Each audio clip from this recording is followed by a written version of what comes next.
the time has come, the walrus said.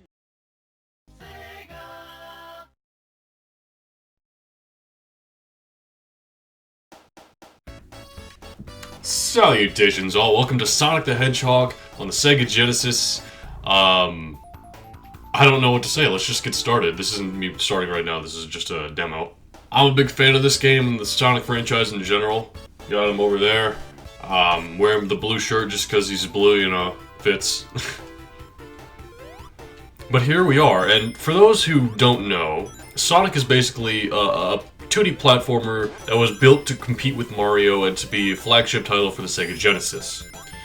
And the main gimmick with Sonic is that he's meant to be very fast compared to Mario. There's no run button, but instead you do something much more interesting in that you build momentum over time. Like as you see, because I'm running for so long, I'm able to make it through that loop. But if I just suddenly turn, I don't make it all the way because I haven't been running that long, so I don't have as much momentum. I really like that mechanic. It makes you think more about what you're doing as you're playing the game. And there's a lot of fun, fast bits like this that are just entertaining. Bouncing off of the enemies is fun, like I just did there. There's rings you collect, which unlike the coins in Mario, these act as a hit for you. You get hit, you lose all your rings, you can pick them up if you want, that sort of system. And you beat the stage. Go to the beginning, go to the end. And if you happen to make it to the end with 50 rings or over, you get this bonus game at the end, as I'm demonstrating now. Bonus game's pretty simple, you're just going around collecting rings, there's an emerald hidden, and if you get the emerald, you get booted out. And if you get all 6 emeralds, or Chaos Emeralds as they're called, you get the better ending in the game. So, if you want the better ending, even though it really doesn't make much of a difference at all, you gotta do all the special stages. My main priority actually in these, because getting the better ending really doesn't make that much of a difference to me.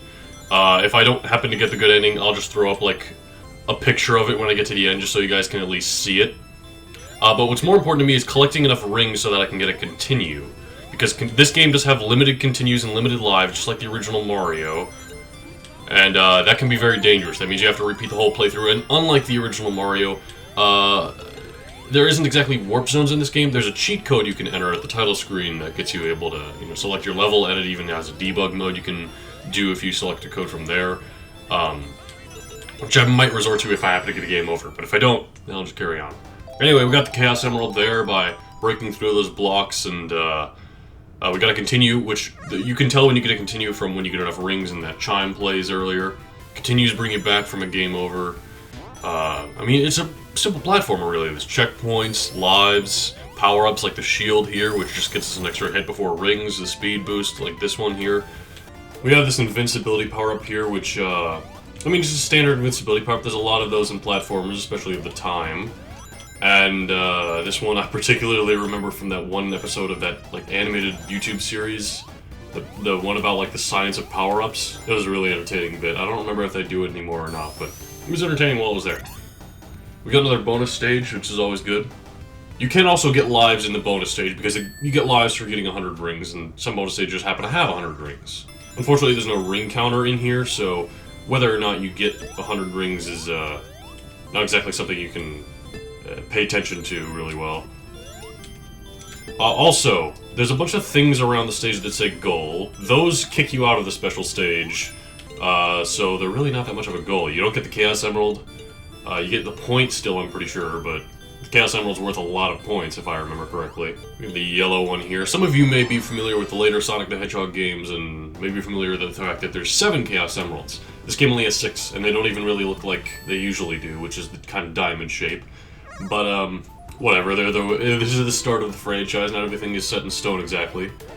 Got an invincibility power-up right away. Now, there are a couple of issues with the original Sonic the Hedgehog that aren't really issues for it as a game of the time.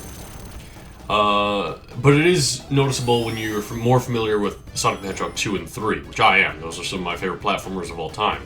First of all, there's no spin dash in this game, which is a mechanic that's introduced later. We'll get to it then, when we get to it. I'm having issues here. Some people actually prefer without the spin dash because they feel that this game tests your ability to gain momentum on the spot a bit more than later Sonic games do. Oh, I just died. Whoops. Some people prefer Sonic without the spin dash because the spin dash to some people is just instant speed, and in this game you have to kind of work to build your momentum up, which I can kind of understand the mentality behind that, but, something about just speeding through, it feels more in tune with Sonic to me. The other main thing is that this game is definitely an older entry in the series. There's a couple of glitches, like going through the walls, and the biggest one I always have an issue with in this game is the spike glitch, which is when you hit spikes, they don't really pay attention to your invincibility frames.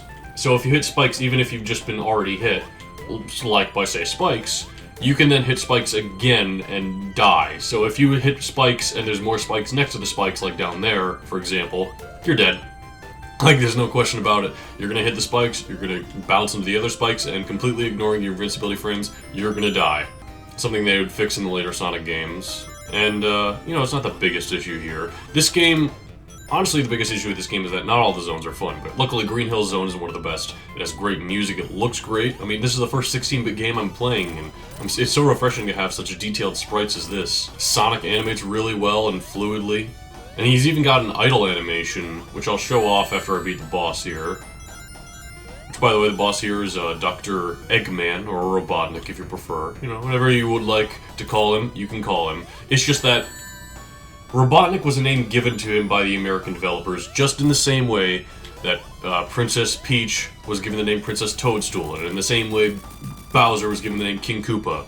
So if you still call Peach Toadstool, if you still call Bowser King Koopa, then sure, you can call him Robotnik still, but you have to acknowledge that his actual name is Eggman and always was. I mean, maybe you just prefer the name Robotnik, I can't blame you, it's kind of a cool name. But yeah, like I said, Sonic's got an idle animation here. It's detailed, he looks, you know, like he's got attitude. He seems a bit more interesting of a character than Mario in his original 8-bit sprite. Even later games like Mario 3 and this game, I'm pretty sure came out like a year apart or something. Maybe 2 years, something like that.